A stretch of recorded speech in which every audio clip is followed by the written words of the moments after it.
வணக்கங்க. நம்ம பார்த்தீங்கன்னா ரொம்ப சிம்பிளாக ஈஸியாக செய்யக்கூடிய பன்னீரை இன்னுமே நிறைய பேர் பார்த்தீங்கன்னா கடையில் வாங்கிட்டு இருக்கீங்க. கடையில் தயவு செய்து வாங்காமல் வீட்டில் ஈஸியாக செய்யலாம்.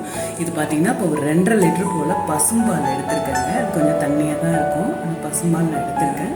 இது பால் பொங்குற ஸ்டேஜில் நான் ஒரு 2 டேபிள் ஸ்பூன் ஃபஸ்ட்டு வினிகர் சேர்க்குறேன். நீங்கள் வினிகர் இல்லைன்னா லெமன் ஜூஸ் சேர்த்துக்கலாம்.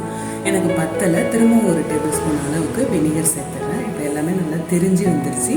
அடுப்பை ஆஃப் பண்ணிவிட்டு பன்னீர் மேக்கர் இருந்தால் பண்ணலாம், அப்படி இல்லைன்னா நீங்கள் ஒரு வடிகட்டியில் கூட வச்சு பண்ணிக்கலாம். ஒரு காட்டன் கிளாத்தை போட்டுட்டு இந்த திரிஞ்சு வந்த பன்னீரை அதில் எடுத்து வடிகட்டிடுங்க. வடிகட்டிட்டு நல்லா ஒரு வெயிட் கொடுத்துருங்க. ஒரு 1/2 hour போதும், அதுக்கு மேலே வேணாங்க. உண்மையிலே சொல்கிற சூப்பராக இருக்கும் இந்த பன்னீர். நம்ம கடையில் வாங்குறத தயவுசெய்து அவாய்ட் பண்ணிக்கோங்க. ரொம்ப ஈஸியாக செய்யக்கூடிய பன்னீர் இது.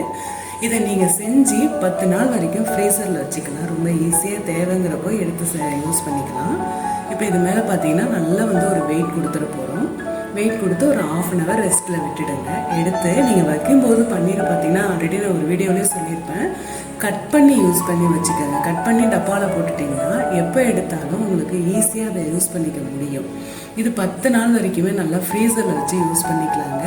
இந்த பன்னீரை சாப்பிடும்போது நமக்கு ஒரு பயம் இல்லாமல் நம்பிக்கையோடு சாப்பிட்லாம். நீங்களும் செஞ்சு பாருங்கள், ரொம்ப ஈஸியான பன்னீர்.